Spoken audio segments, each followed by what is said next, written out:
Vous écoutez Génération Oui, le podcast indépendantiste avec Florence, Marc-Antoine et David.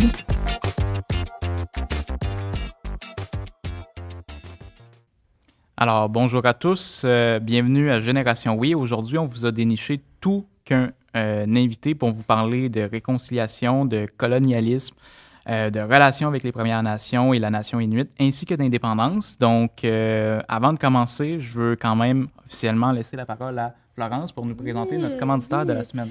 Oui, donc merci là, nos partenaires publicitaires qui nous permettent de jaser d'indépendance. C'est vraiment là, un immense merci à M. Simon-Pierre Savard-Tremblay, député de Saint-Hyacinthe-Bagou pour le Bloc québécois. Vous pouvez suivre ses activités parlementaires et extra-parlementaires via ses réseaux sociaux. D'ailleurs, on vous invite à suivre ses actions parlementaires sur son site Internet au spst.québec, le lien est dans la description. Alors, une fois de plus, nous remercions ce fier député indépendantiste pour tout le travail qu'elle a fait et pour le partenariat publicitaire. Voilà, puis on a d'ailleurs réalisé une entrevue avec Simon-Pierre quand j'ai été au congrès du Bloc québécois, donc vous pouvez retrouver ça sur nos réseaux sociaux. Allez écouter ça. Donc, avant de commencer, je veux aussi vous inviter à vous abonner à nos plateformes, à aimer, commenter, partager. Si vous aimez notre contenu, évidemment, c'est comme ça qu'on va se faire connaître. Donc, partagez, puis aimez, abonnez-vous. Donc, aujourd'hui, on est avec Alexis Wawanolat.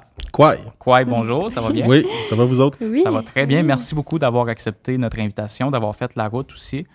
C'est vraiment très gentil. Donc, je vais te présenter pour celles et ceux qui ne te connaissent pas. Allez, vas-y. on y va au-dessus, hein, c'est correct. C'est comme tu veux. Oh, oui. Parfait. Donc, tu es né le 9 juillet 1982 à Val-d'Or. Mm-hmm. Tu es Abénaquis, pardon. Mm-hmm. Tu as été élu en 2007 sous la bannière du Parti québécois dans la circonscription d'Abitibi-Est, faisant de toi le premier député autochtone à l'Assemblée nationale depuis l'obtention du droit de vote autochtone pour les Autochtones. Parce qu'il y a eu Ludger Bastien en 1922 qui est un Wendat. Exactement.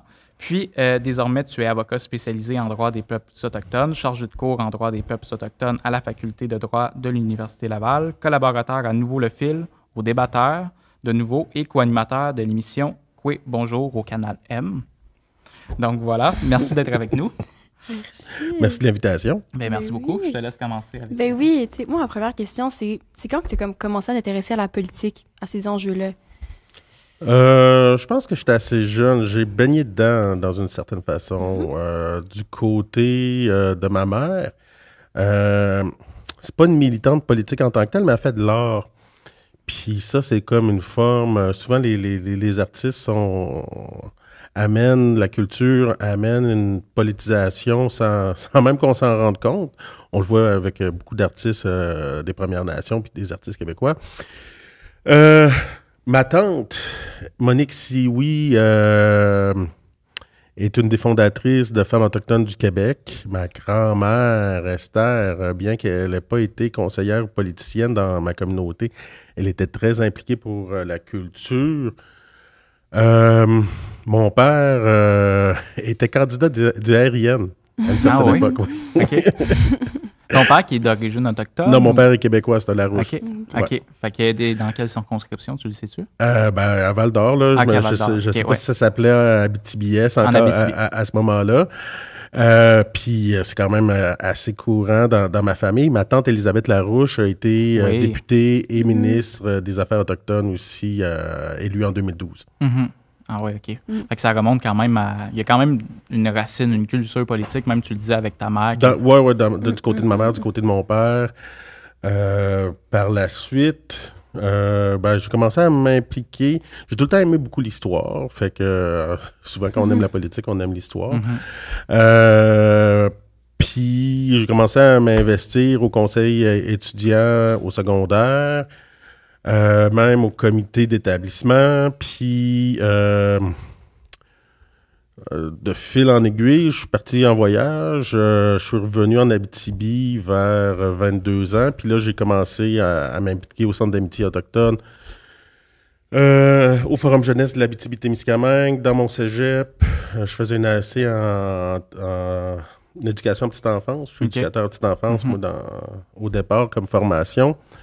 Puis, c'est ça, là, de fil en aiguille, j'ai commencé ces implications-là vers 2000, on pourrait dire 2004. En 2007, j'ai été député. Puis qu'est-ce qui t'amène à te présenter en politique en 2007 avec le Parti québécois?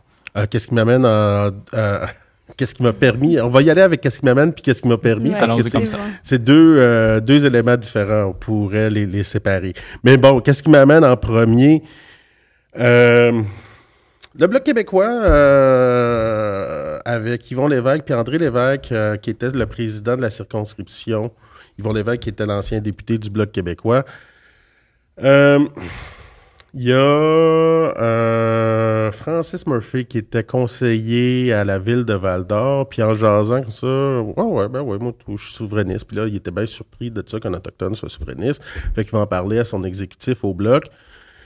Et c'est sûr que ça fait une belle image d'un côté pour un député qui est en élection. C'était à l'époque où on avait eu une élection pendant le temps des fêtes. Vous êtes peut-être un peu jeune. Un petit peu trop jeune. Vers 2003-2004, j'imagine, à peu près, ou peut-être 2004-2005. En tout cas, le gouvernement Harper avait fait une élection pendant le temps des fêtes. Puis, André Lévesque, le président de l'exécutif de circonscription, et Yvon Lévesque, le député, ayant entendu dire que j'étais souverainiste, m'ont invité dans le local de circonscription pendant les élections. Alexis, il faut que tu sois fier de tes opinions, il faut que tu les assumes. Puis, j'avais peut-être déjà aussi une certaine envie de m'impliquer, de faire de la politique, parce que je sais qu'au secondaire, j'avais déjà pensé à ça, faire de la politique, d'un point de vue peut-être un petit peu plus que juste partisan ou juste dans le communautaire.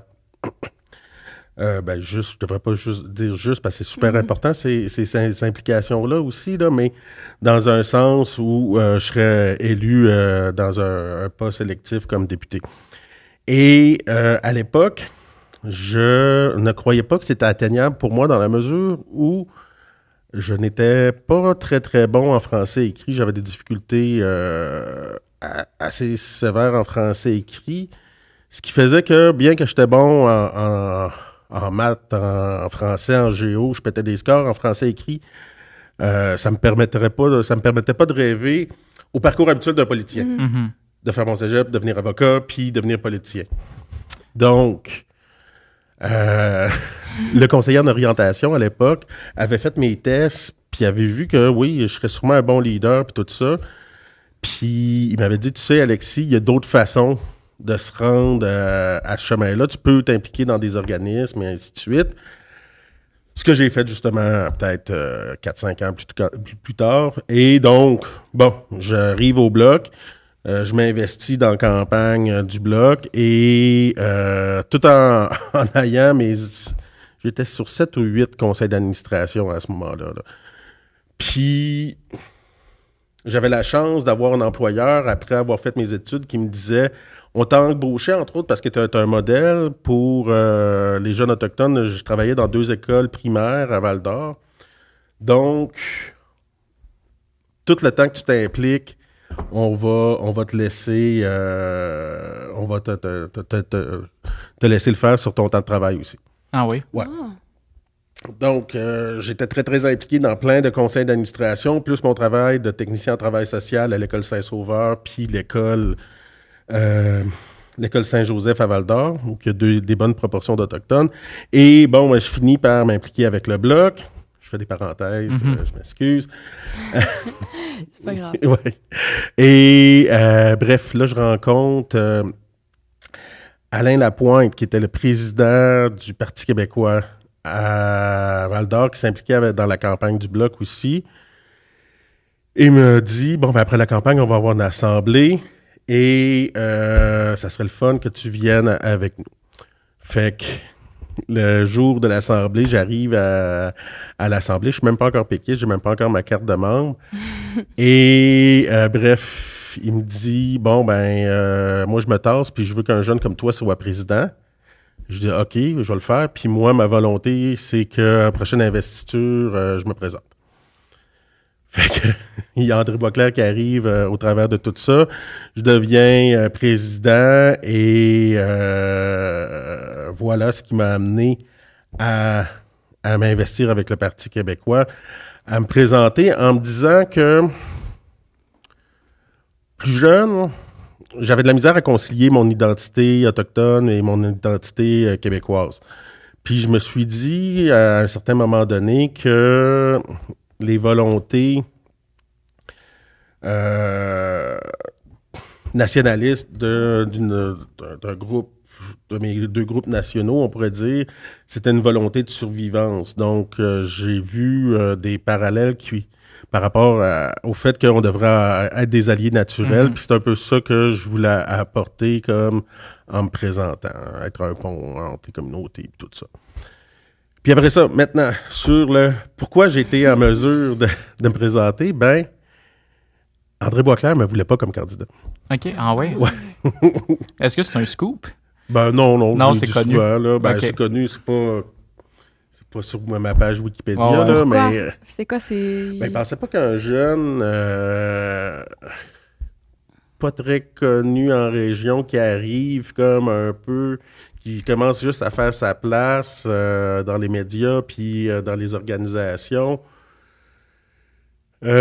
puisse remporter contre un ministre. Je me battais quand même contre un ministre à Val-d'Or, le ministre Corbeil. Puis, lui, son candidat, c'était l'ancien maire de Sainte-Terre. Même que l'ancien maire de Sainte-Terre, qui était aussi président de la conférence régionale des élus, nous avait convoqués dans les bureaux de la conférence, puis nous avait dit...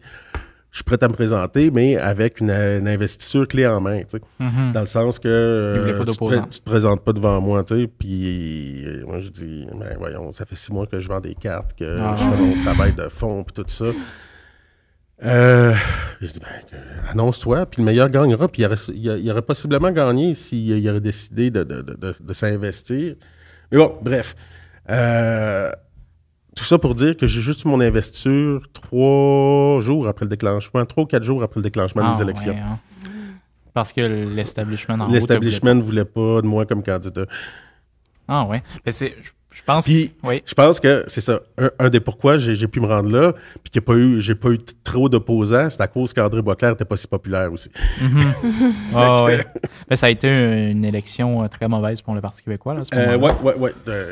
C'était historiquement, à ce moment-là, la c'était plus la mauvaise. paix, ouais. À l'époque, ouais. À l'époque. Depuis, il y en a eu d'autres paix, mais... Ouais. Ben c'est vraiment très intéressant. Pour vrai, comme toutes les parenthèses que tu as faites, on va pouvoir les approfondir. Puis je pense que les gens qui nous écoutent en ce moment comme comprennent pourquoi on t'a invité, parce que tu as vraiment une histoire riche. Puis ce que tu me dis, c'est que tu as quand même eu plusieurs embûches. Le parti ne voulait pas de toi comme candidat au final. Ben, peut-être pas le parti, mais le chef du moins. Ben, le chef, mon exécutif, je pense qu'il croyait en moi. C'est ça. Il y avait beaucoup de monde dans le parti qui pensait que je ferais un bon candidat, mais... Puis tu avais un ministre libéral face à toi. Ouais. Élection difficile pour le Parti québécois. Tu réussis quand même à te faire élire. Comment tu expliques ça? Une campagne locale très active? Oui, une campagne locale très active. Puis, il faut regarder aussi comment le vote s'est déployé à l'époque. C'était avec la fin du gouvernement, du premier gouvernement de Charest. On parlait de réingénierie de l'État, puis tout ça. Et c'est l'élection qui aurait duré peut-être 2-3 semaines de plus, puis Mario Dumont serait devenu premier ministre. Oui. En 2007. Donc, les banlieues puis Québec ont fait rentrer beaucoup d'adéquistes. Et dans les régions comme l'Abitibi, en Gaspésie, tout ça, le vote de protestation est allé au PQ. Ah, c'est intéressant, la dynamique régionale qui a été vraiment différente. Okay. Mais j'avais fait une très bonne campagne aussi, parce que j'ai gagné par 717 voix. OK, quand même. Mais j'ai perdu après ça contre le ministre Corbeil, parce que la communauté d'affaires de Val-d'Or voulait revoir son ministre par 515. 515 voix seulement. C'est dur, hein, la politique, des fois. Oui, c'est bien dur. J'ai failli tout perdre à ce moment-là, à ma première défaite, dans mesure où, quand on est un jeune député, on investit beaucoup dans un nouvel appartement, beaucoup de choses à mettre en place. On on n'a pas une si grosse prime que ça de départ quand on est dans un gouvernement minoritaire. Là. Moi, je pense qu'il devrait avoir des primes minimales comme d'au moins une année de salaire. C'était quelque chose comme 10 000 $. Donc, rembourser un prêt qu'ils nous donnent pour quand on s'installe, puis l'impôt, il restait quelques milliers de dollars. Ça a été vraiment, vraiment une période difficile. Tu peux, si tu as une question. Ben, j'avais pas de question. Moi, j'écoute. Là, je trouve ça intéressant. Pour l'instant, j'en ai pas, mais... Puis, qu'est-ce que tu retiens un peu de ton expérience comme député à l'Assemblée nationale? Est-ce que... Je sais que je t'ai entendu parler de ton bilan local, ça, tu en es fier? Oui, mon bilan local, j'en étais fier. J'ai voulu être le député de tout le monde au détriment d'être aussi... d'avoir pris soin du parti localement. J'étais super présent dans toutes mes communautés, à Val-d'Or, j'étais très accessible. Je faisais des assemblées non partisanes. Mais de l'autre côté, on est dans une dynamique partisane, qu'on le veuille ou qu'on le veuille pas. Pour durer dans le temps comme François Gendron ou un Pascal Bérubé, ben, faut que tu t'occupes de ton parti localement. Ce que j'étais moins bon. J'étais pas très, très bon en financement non plus. OK. Ah ouais. Tout le membership. Le membership, ça, c'est une affaire, mais aller lever l'argent, puis tout ça, puis m'occuper du parti en tant que tel, ben, en tout cas, je ne sais pas si ça aurait fait une différence, parce que la communauté d'affaires de Val-d'Or voulait vraiment avoir son ministre, est très, très libéral, comme dans beaucoup de communautés d'affaires, on le sait. Là. Donc... Je peux spéculer que peut-être ça aurait pu faire une différence, mais bon. Je suis très, très fier de ce que j'ai pu faire comme député, être le député de tout le monde, des Autochtones, des non-Autochtones, d'avoir un rôle aussi qui allait au-delà de ma circonscription en tant que seul élu autochtone à l'Assemblée nationale. Je pense que j'ai réussi à jouer ces rôles-là. J'étais aussi jeune avec une petite famille. J'ai ma première fille qui est née pendant mon mandat, puis ça, c'était pas nécessairement évident de concilier, dans le fond, de ne pas avoir à peu près de vie de famille, d'avoir juste une vie publique, de tout le temps être aux aguets. Quand mettons, on fait l'épicerie, j'apportais mon petit calepin pour prendre des notes ou des choses comme ça. Ça pouvait me prendre 2 ou 3 heures faire mon épicerie, tu sais. Donc... je me souviens, on allait en Ontario puis au Nouveau-Brunswick pour prendre des vacances, pour vraiment prendre des vacances.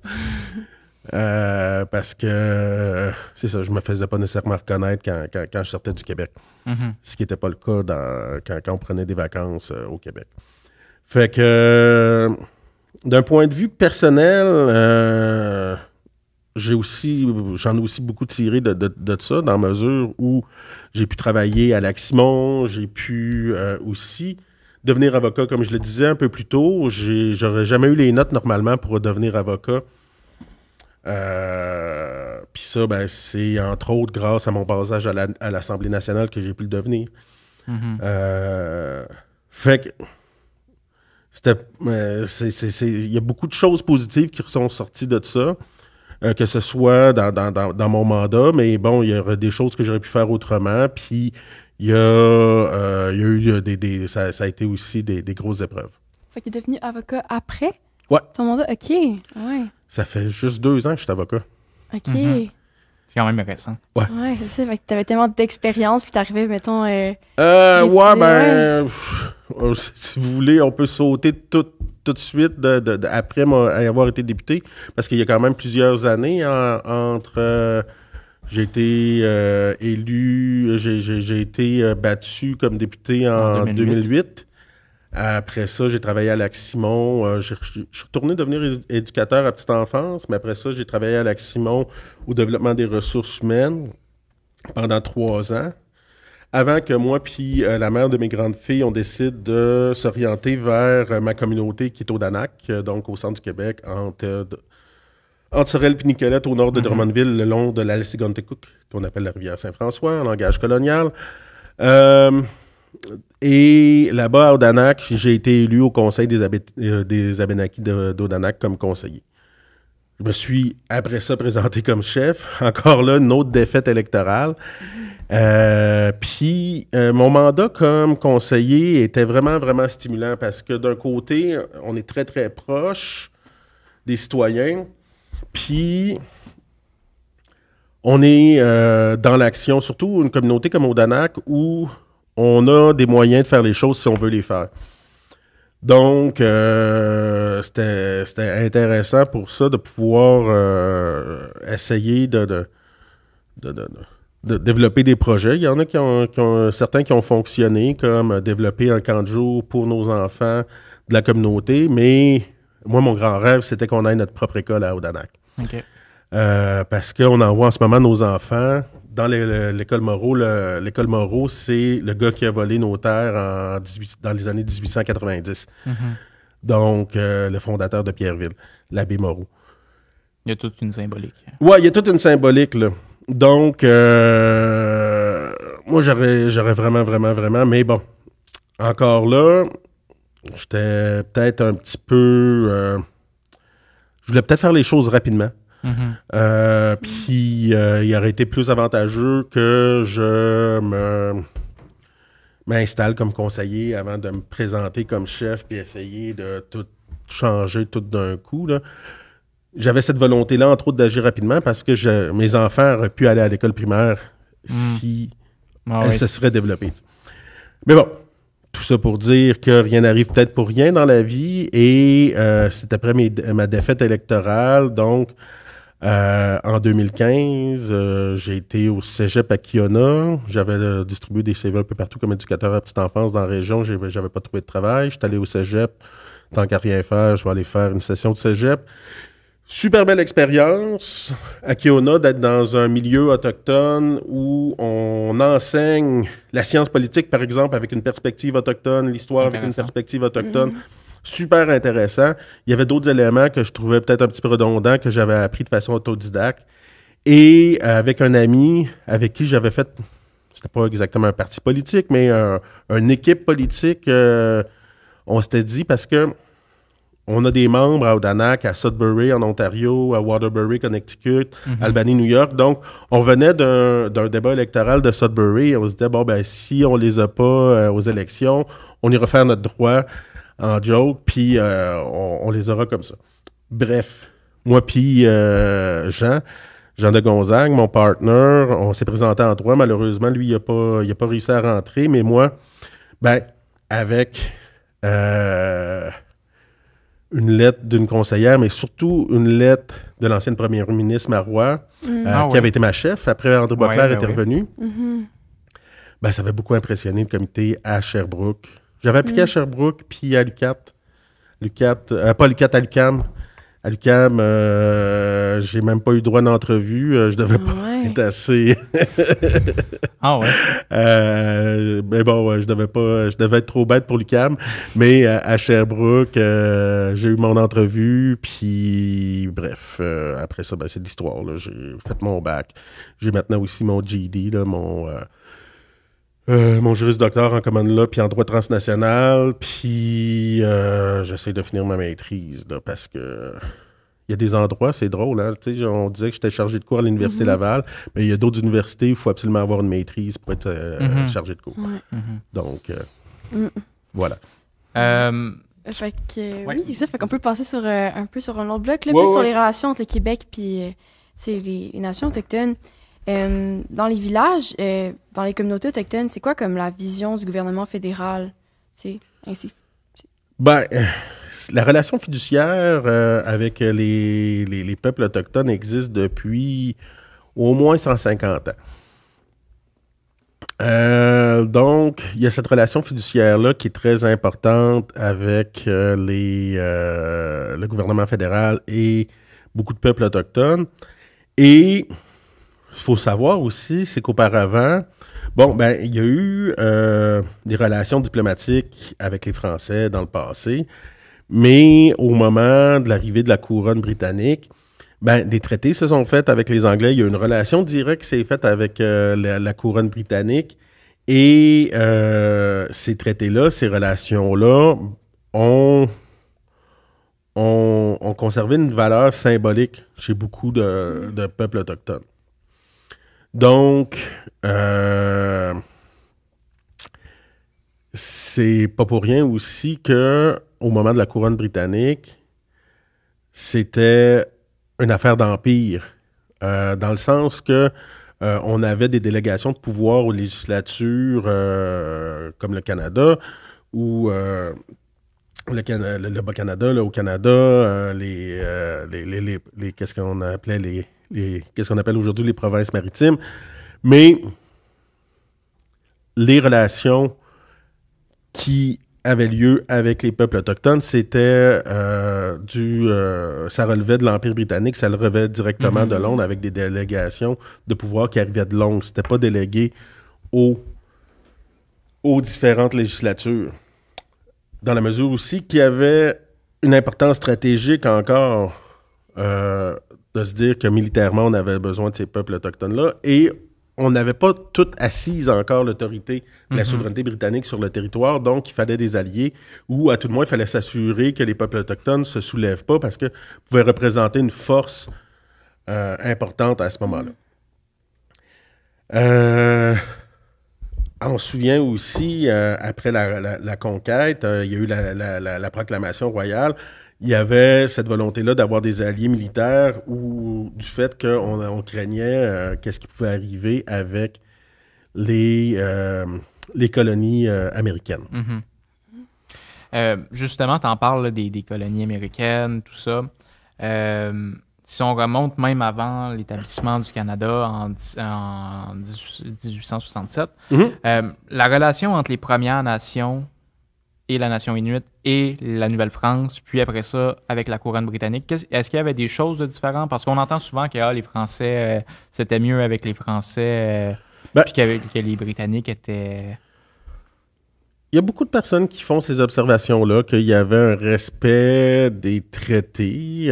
Entre autres, moi, ma nation, les Abénaquis, on a fini par devenir alliés avec les Français. Parce que tous les traités qu'on avait signés avec les Britanniques ont été systématiquement brisés par les Britanniques. Les Français n'avaient pas le poids numérique, n'avaient pas le poids démographique non plus.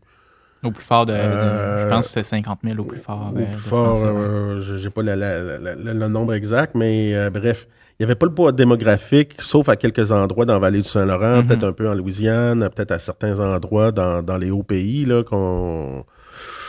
autour des Grands Lacs, mais encore là. Donc, ils ont eu besoin d'un réseau d'alliances. Puis qu'est-ce qu'on a appelé la Nouvelle-France de facto? C'était plus un réseau diplomatique. Parce que de facto, c'est encore les peuples autochtones qui, sur le territoire...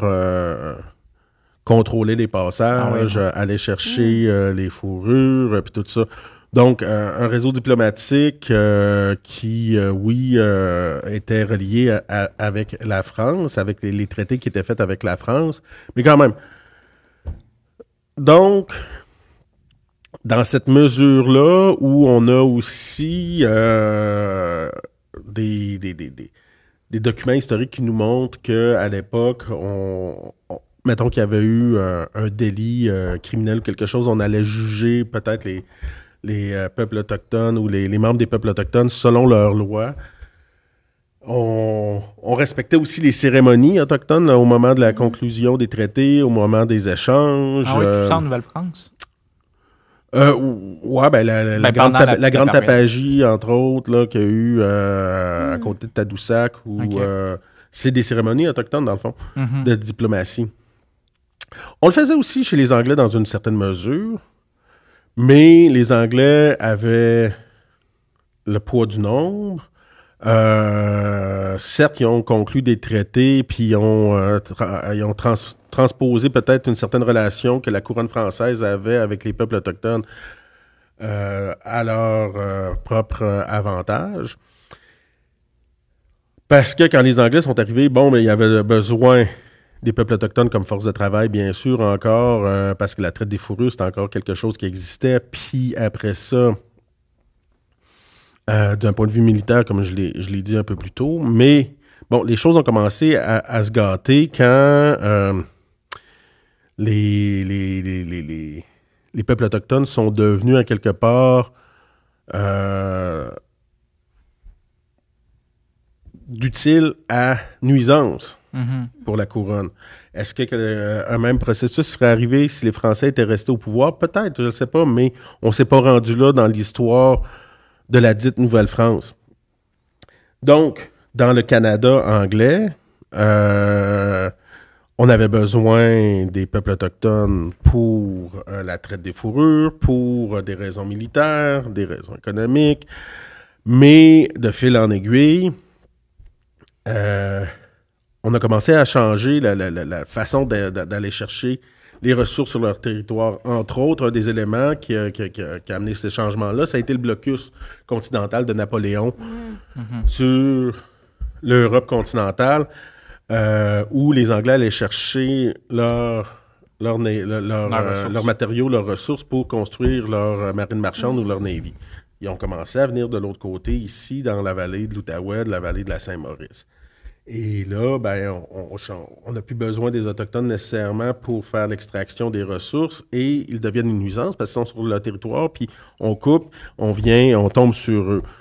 Même chose avec les colonies américaines où, après la guerre de 1812, il y a eu un apaisement avec les colonies américaines et l'indépendance des États-Unis a été bien reconnue. Et bon, de fil en aiguille, on n'avait plus autant besoin d'alliés militaires comme on avait besoin avant. Fait que si on parle aujourd'hui, j'ai beaucoup écouté d'entrevues de toi auparavant, avant cet épisode-ci, puis tu sais, un terme qui est à la mode, c'est beaucoup la réconciliation. Puis tu parles de colonialisme, parce que c'est encore une vérité. Là, on parlait de la Nouvelle-France, on parlait de la Nouvelle-Angleterre, puis de la couronne britannique, mais c'est encore une réalité aujourd'hui, le colonialisme. Pour les peuples autochtones, bien sûr. Puis je pense que beaucoup de Québécois vont dire aussi que vivre dans le Canada, c'est une réalité coloniale, mais bon. Tout ça pour dire que si on se concentre sur les peuples autochtones, parlons en premier du terme réconciliation. Ouais. La réconciliation, comment ce terme-là est venu, on l'a vu entre autres avec toutes les commissions Vérité et Réconciliation comme au Rwanda ou en Afrique du Sud, où on a voulu se réconcilier. Et ici, c'est en discutant avec les survivants des pensionnats. Les survivants des pensionnats ont commencé à dire, bon, il va falloir qu'il y ait la vérité. Après ça, la guérison, vers un jour une certaine réconciliation. On a skippé le bout de guérison. On garde maintenant vérité et réconciliation, mais encore là, la vérité n'est pas toujours difficile, n'est pas toujours facile à entendre et un peu difficile à entendre pour beaucoup. Et cette vérité-là, c'est que l'État canadien a commis à plusieurs égards. On regarde les différentes définitions des crimes de génocide. Donc, a commis plusieurs actions génocidaires. Donc, le Canada, on pourrait le définir comme un État génocidaire. Après ça, dans cette vérité-là qui est difficile à... Ça, c'est le bout que, en général, les nationalistes québécois vont dire « Yeah, on est d'accord avec ça, le méchant Canada ». Mais j'ai reçu à mon émission André Binette, un grand constitutionnaliste, souverainiste aussi, qui expliquait comment au Québec, c'est un colonialisme anglo-québécois ou anglo-franco-canadien qui est à l'œuvre, dans la mesure où l'exploitation des ressources naturelles s'est faite avec des lois venant de l'Assemblée nationale ou de l'Assemblée législative du Québec avant que Daniel Johnson renomme ça l'Assemblée nationale. Et c'est encore le cas aujourd'hui. on le voit, ces formes de colonialisme-là, par le fait que on vient chercher des ressources sur les territoires des peuples autochtones sans vouloir partager ce pouvoir-là. Parce que si on remonte au racisme, aux bases du racisme, et puis tout ça, il y a toute cette conception-là que les peuples autochtones étaient inférieurs.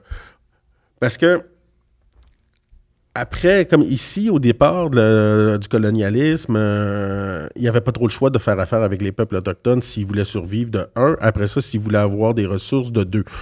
Puis, de 3, d'avoir des alliés militaires. Dans d'autres endroits où on pourrait dire que la propagation du colonialisme s'est faite plus tard, comme entre autres en Inde ou en Australie pour les Anglais, ben on a appliqué ou non la doctrine de la découverte ou de la doctrine de Terra Nullius. Ce que nous dit la doctrine de Terra Nullius, c'est que si on n'est pas à un niveau de civilisation assez avancé, on va pouvoir prendre le territoire sans même demander à personne, sans même accorder reconnaître les normes juridiques des peuples qui existent sur place. En Inde, on a reconnu des normes juridiques aux peuples souvent conquis de différentes façons. En Australie, on a appliqué la doctrine de Terra Nullius jusque dans les années 90. Mm-hmm. Il a fallu l'arrêt Mabo pour qu'on arrête d'appliquer cette doctrine-là. Donc, ici, si on revient à comment le colonialisme s'est fait, ben, quand on a commencé à voir les peuples autochtones comme une nuisance, on a commencé à dire ils sont inférieurs, ils n'exploitent pas leur terre, donc il est légitime de prendre cette terre-là. Selon la Cour suprême du Canada, cette doctrine-là n'a jamais été appliquée en tant que telle, mais elle a beaucoup influencé les esprits de l'époque et on a voulu régler le problème indien en nous mettant sur des réserves, en nous envoyant dans des pensionnats, en nous affamant aussi à certains endroits, en stérilisant nos femmes. Donc, bien qu'on ne l'ait jamais appliquée en tant que telle, elle a beaucoup influencé les politiques de l'époque. Fait que, tout ça pour dire, je reviens aujourd'hui à l'État québécois. L'État québécois, donc, prend les ressources naturelles en faisant des exercices d'harmonisation, oui, avec les nations autochtones, mais au bout de la ligne, c'est quand même l'État québécois qui a le gros des redevances et qui a le gros du pouvoir. On regarde avec la Nation Crie, on a eu peur de ne pas pouvoir créer les travaux de la baie James. Ben, en 2 ans, on a créé la Convention de la baie James qui éteignait tous les droits de tous les Indiens sur le territoire, donc selon la loi sur les Indiens, qu'ils soient Crie ou non. Donc, par cette loi-là, on a éteint les droits que les Anishinabés, les Atikamekw et les Inuits pouvaient avoir sur les zones de chevauchement de la Convention de la baie James. Et on a éteint les droits des Naskapi, puis aussi des Inuits. Mais, au bout de la ligne, il y a un partage de pouvoir. Parce que je reviens à ça, à cette dynamique-là de pourquoi le racisme, c'est qu'on ne veut pas partager le pouvoir, là, on le partage. Et aujourd'hui, on a encore beaucoup de misère avec l'État québécois partager un petit peu de pouvoir. On a essayé de le faire, on le fait en morceaux. On l'a fait un peu pour l'adoption coutumière. On le fait un peu en transformant certains éléments dans la loi de la protection de la jeunesse. Le faire pour le territoire, pour qu'est-ce qui est vraiment important pour les Premières Nations, c'est beaucoup, beaucoup, beaucoup plus difficile. Qu'est-ce que ça prendrait comme changement?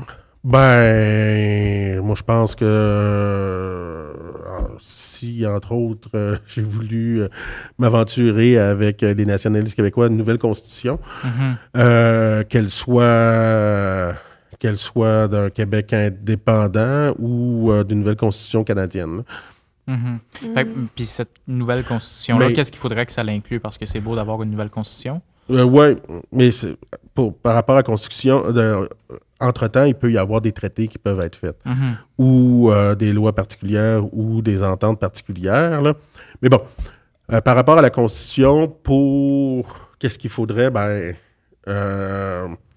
advenant un Québec indépendant, un Québec à 12 nations. Mm-hmm. Roméo Saganache le disait, il y a eu un livre qui était fait sur lui, un livre de conversation qui était fait avec lui, et il disait qu'il respectait beaucoup la nation québécoise et qu'il trouverait ça intéressant de voir peut-être la nation québécoise devenir indépendante si ce serait le premier État à faire son indépendance avec les peuples autochtones. Mm-hmm.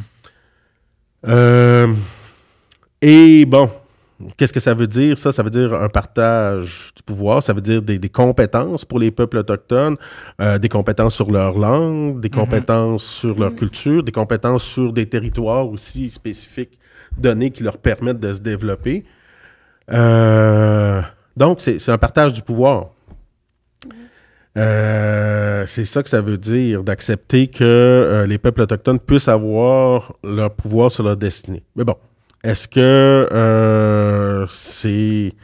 c'est la seule avenue possible? Ça pourrait se faire aussi dans une redéfinition de la Constitution canadienne. En ce moment où on délègue le pouvoir de l'autorité de la couronne britannique envers les premiers ministres de la Fédération canadienne puis des provinces, parce qu'avec notre système parlementaire britannique, il y a une concentration assez intense du pouvoir entre les mains des premiers ministres. On le voit avec François Legault en particulier. Ouais, pendant la pandémie, en plus. Ouais. Il serait peut-être intéressant de se redéfinir, au lieu de se dire on délègue du pouvoir de notre bon roi, de notre belle couronne, à un partage du pouvoir, comment on pourrait partager ce pouvoir-là. Puis encore là, qu'est-ce que ça voudrait dire pour les peuples autochtones?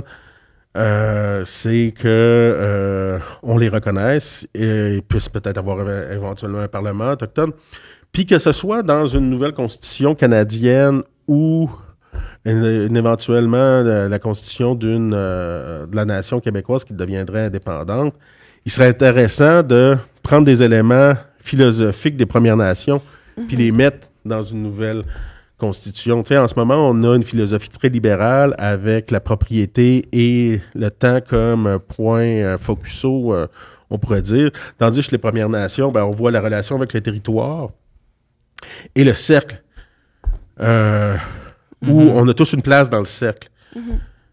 Donc, de changer ces éléments-là, ça ne serait pas juste bénéfique pour les peuples autochtones, ça serait sûrement bénéfique pour tout le monde.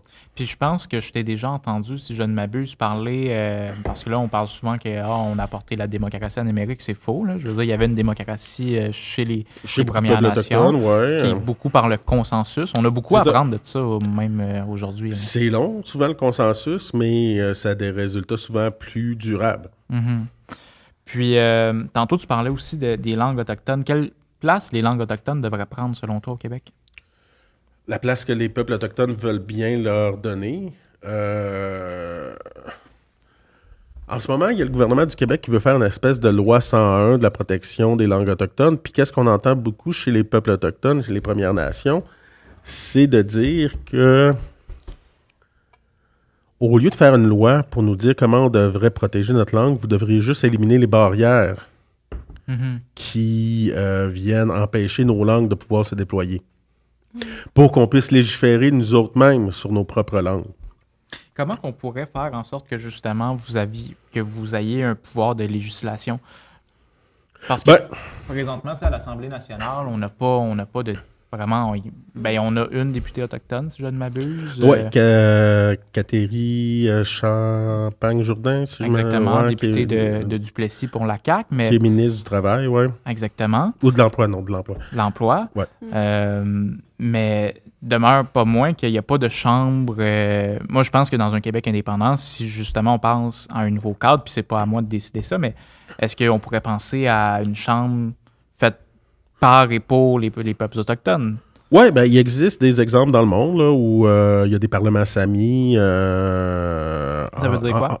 Des parlements quoi? Sami. Okay. C'est le nom que les Lapons se donnent, là, donc en Norvège, en Suède, en Finlande. C'est les peuples autochtones des pays scandinaves. Des pays nordiques, parce que la Finlande, c'est pas un pays scandinave.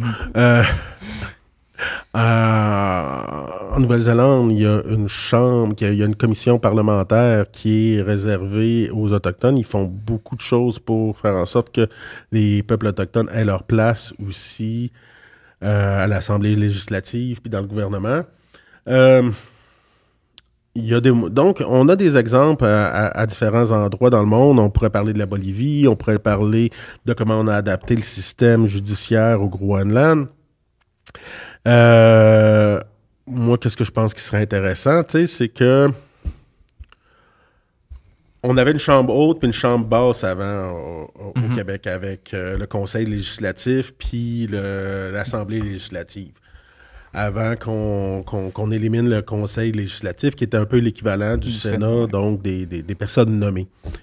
Que ce soit dans une nouvelle constitution canadienne ou dans un Québec indépendant, mais je pense qu'il faudrait... Il est important qu'il y ait un balancement des pouvoirs, puis que l'Assemblée nationale puisse avoir un contre-pouvoir... avec peut-être une assemblée, je sais pas moi, où on pourrait avoir des délégués régionaux avec des délégués nationaux des peuples autochtones.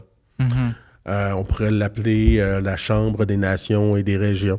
Mm-hmm. Puis peut-être qu'on pourrait faire en sorte que l'Assemblée nationale soit plus représentative. Mm-hmm. Parce qu'en ce moment, l'Assemblée nationale, on mélange des concepts de représentativité territoriale et représentativité proportionnelle à la population. Mm-hmm. Ce qui fait un drôle de mélange des genres. Puis le monde de Montréal sent que leur vote n'a pas autant de valeur que peut-être quelqu'un en Gaspésie. Mais de l'autre côté, moi, je comprends que les régions doivent aussi avoir une représentation conséquente. Mm-hmm. Puis les nations devraient aussi avoir une représentation conséquente. Absolument. Donc, ça pourrait être un moyen de faire, je sais pas trop, faudrait s'asseoir puis en discuter. Là. Qu'est-ce que tu penses?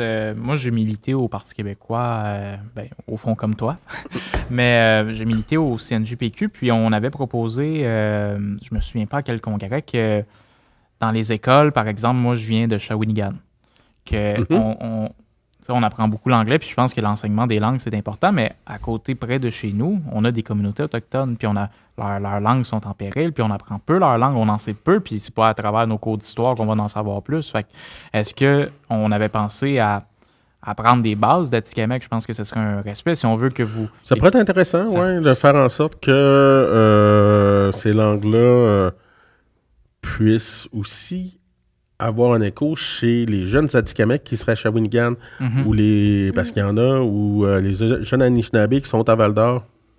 Absolument. Puis je pense que ça ferait un beau mélange, justement, d'envoyer aussi les jeunes des écoles à Shawinigan dans les communautés autochtones pour faire un espèce d'échange culturel. On se connaît assez peu. Ouais. C'est ça que je trouve dommage. Finalement, au Québec, c'est qu'on a une belle diversité de nations, mais on se connaît peu entre nations. T'sais, on les apprend même pas à l'école. Si on veut apprendre le nom des 11 nations, on les apprend pas. Ouais.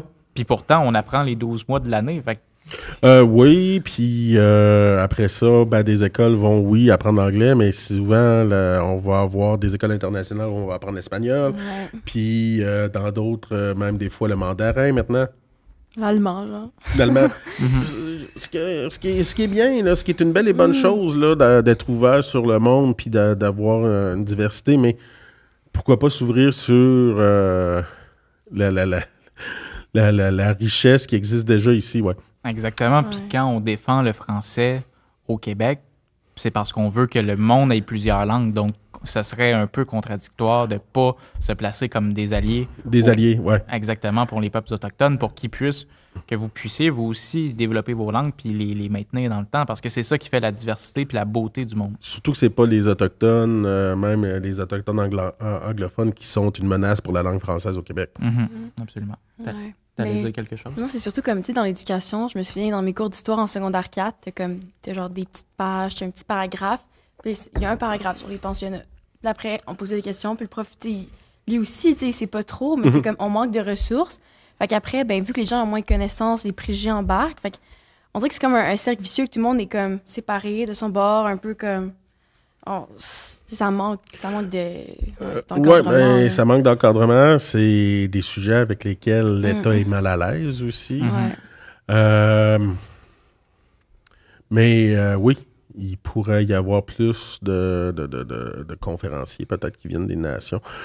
Moi, quand même, par rapport à ça, l'éducation, j'ai travaillé, comme je vous ai dit, dans 2 écoles primaires à Val-d'Or, à Saint-Sauveur puis Saint-Joseph. Puis mes patrons m'ont dit, une de tes descriptions de tâches, une de tes tâches, c'est combattre le racisme.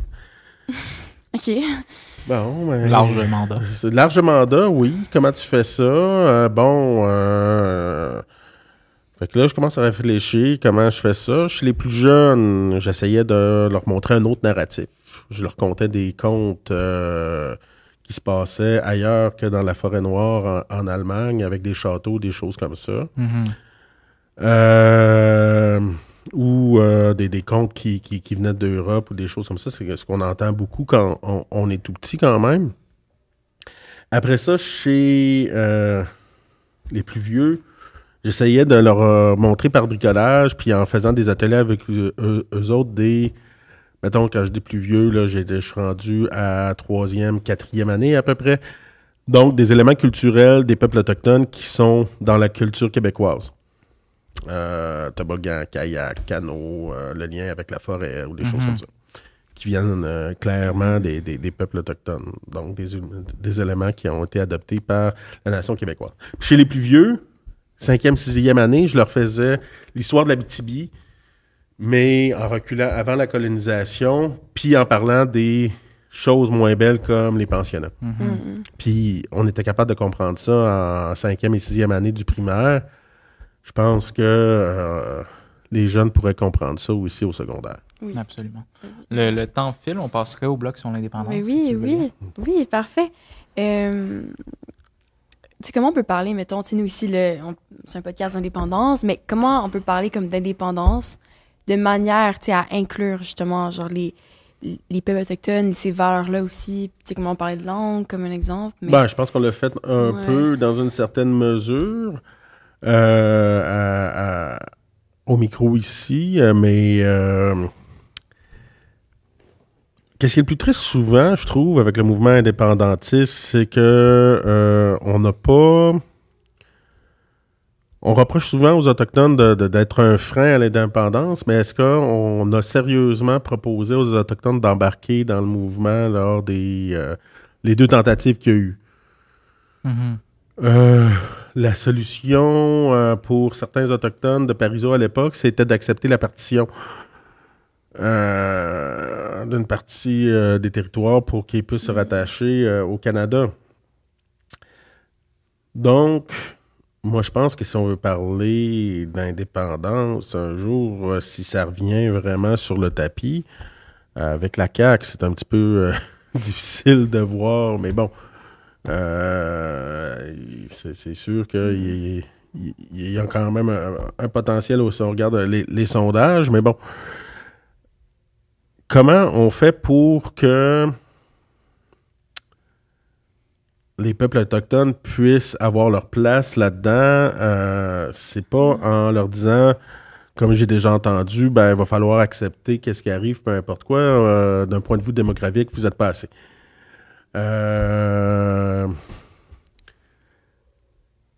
Il va falloir accepter que c'est des peuples, des nations, puis même si d'un point de vue numérique, on n'est pas des millions au Québec, on est quand même des nations avec nos propres langues, nos propres cultures.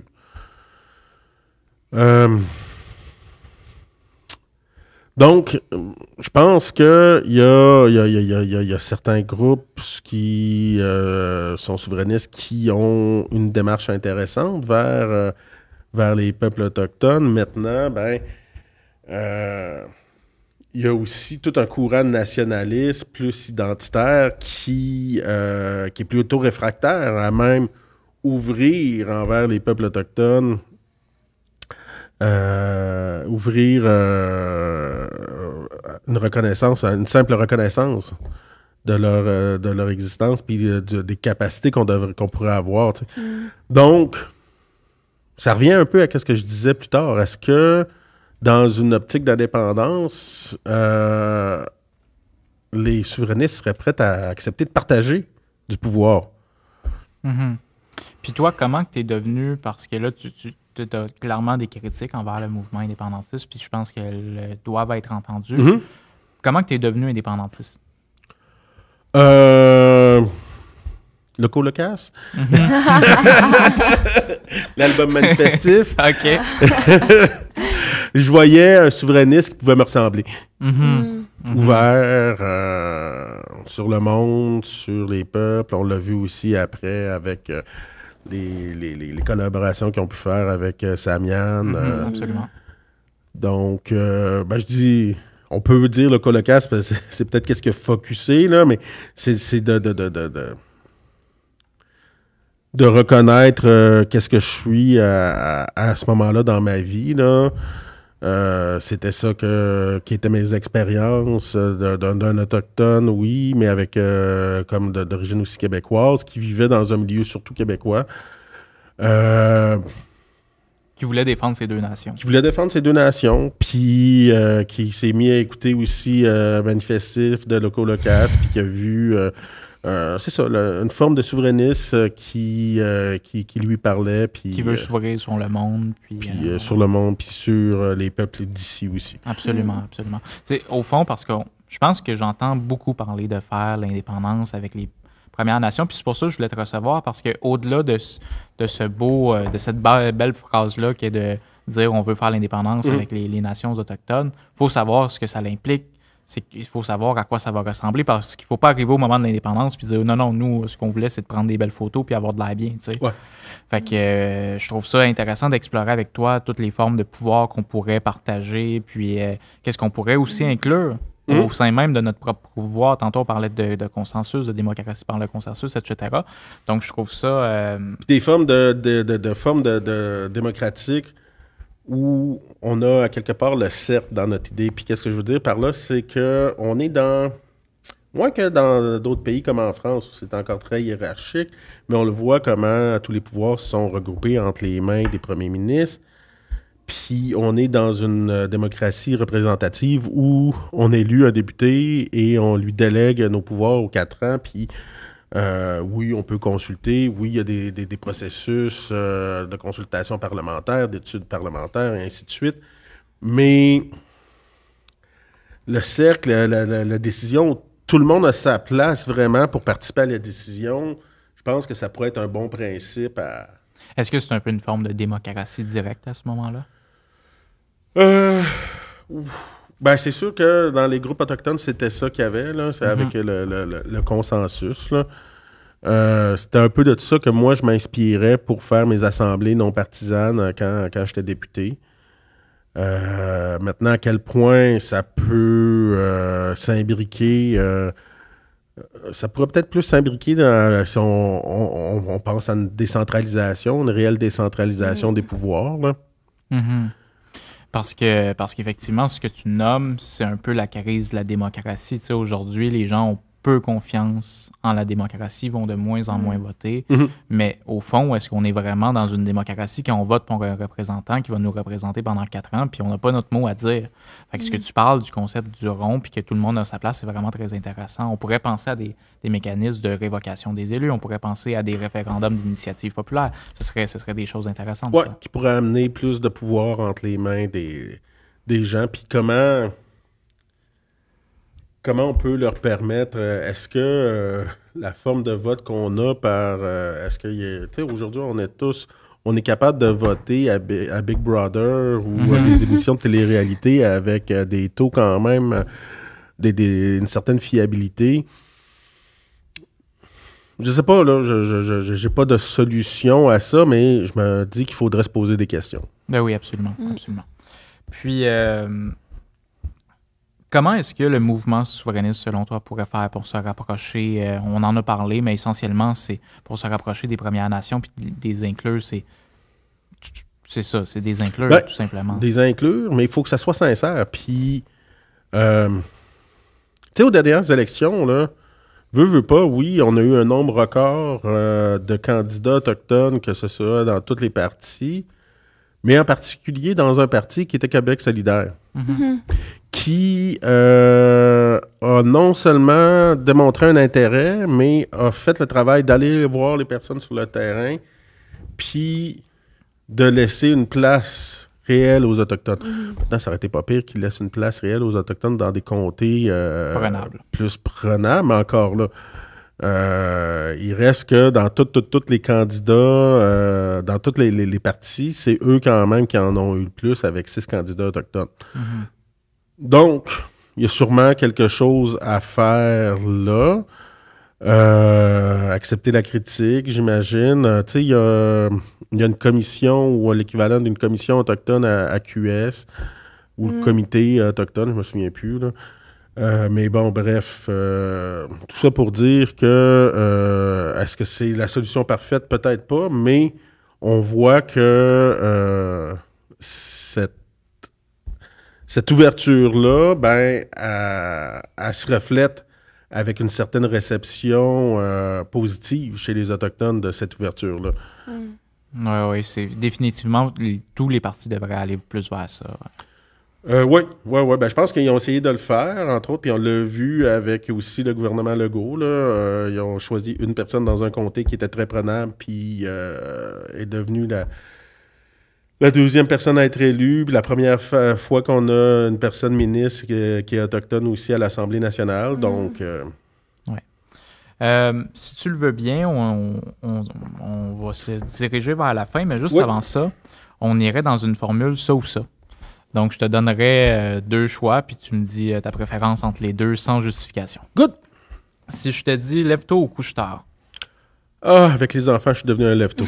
Ah ouais, pas le choix. Hein? Canadien de Montréal ou Nordique de Québec?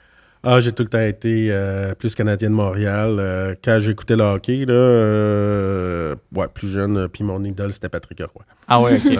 Impact de Montréal ou Alouette de Montréal? Impact de Montréal, pas le CF. Pow-wow ou show de musique métal? Ouais, ben regarde. Qu'est-ce que t'en penses? Fait que show de musique métal. Sûrement, ouais. Un métalleux. Ouais. Parti québécois ou Québec solidaire? Je vais... En ce moment, c'est difficile, là. Je sais pas trop, là. Je vais... Une réponse en délibéré. Ouais. Bloc québécois ou NPD? Ah, j'ai toujours voté Bloc. Convergence des indépendantistes ou division des indépendantistes? Ben, tu sais, c'est pas vrai que si on n'est pas capable de s'entendre puis de former des alliances avec le système électoral qu'on a, on ne pourra pas arriver à un résultat. T'sais. Je comprends que il y a des égos brisés, il y a un certain purisme d'un côté aussi, de ne pas être avec un parti trop bourgeois, mais au bout de la ligne, si cette idée-là veut avancer, je comprends qu'il y a un parti qui espère supplanter l'autre, mais en même temps, on voit avec aussi comment ça s'organise au point de vue Montréal, puis dans le reste du Québec, que... si on n'est pas capable de trouver un moyen de s'entendre vers une certaine convergence, ça ne pourra pas aller nulle part. Mm-hmm. Puis, finalement, Québec-Pays avec un gouvernement de droite ou Québec-Province avec un gouvernement de gauche? Ça dépend dans quel genre de province. Est-ce qu'on a une nouvelle constitution canadienne dans la nouvelle province de gouvernement de gauche? Non. Je sais pas. Parce que... Québec-Pays avec un gouvernement caquiste, je sais pas. moi, je dis toujours qu'on pourra le battre, ce gouvernement-là, aux prochaines élections. Au moins, on aura le pouvoir de... C'est ça. C'est bon. On s'entend. On a le consensus autour de la table. Merci beaucoup pour ton temps. Merci d'être venu. Alioni, ça veut dire merci en Abénaki. Ali. Miigwech en Anishinaabe, Miigwech en Atikamekw, Tchekesmeten chez les Inuits, Waliwan, si je me rappelle bien, chez les Wolastoqiyik, qu'on appelait avant les Malécites, Tiawak chez les Wendat. Je suis aussi d'origine Wendat. OK. Et Nakarmuk chez les Inuits. Très cool. Merci beaucoup. Mais je pense que j'oublie les Mi'kmaq. Je me souviens plus comment on dit merci à Mi'kmaq. Olé. Ben, je répétais. Ouais, c'est en Abénaki. En Abénaki. Puis c'est ça, fait que tu sais aussi, je remercie là, notre publicité, le partenaire Simon-Pierre Savard-Tremblay, député de Saint-Hyacinthe. Salut Simon-Pierre. Oui, salut, merci pour Pago. Puis aussi, ouais, OK, merci beaucoup. C'est ça, député de Saint-Hyacinthe, Baco. Merci beaucoup de nous avoir... d'avoir fait ce partenaire publicitaire-là. Puis avant de terminer, je te remettrai un petit cadeau. Ah, ben merci. Qui vient directement, si tu veux, tu peux le déballer. Ça vient directement de la boutique 50% plus 1. Donc, on aura deviné une boutique indépendantiste. Ça, c'est le mémoire exactement de Pierre Falardeau.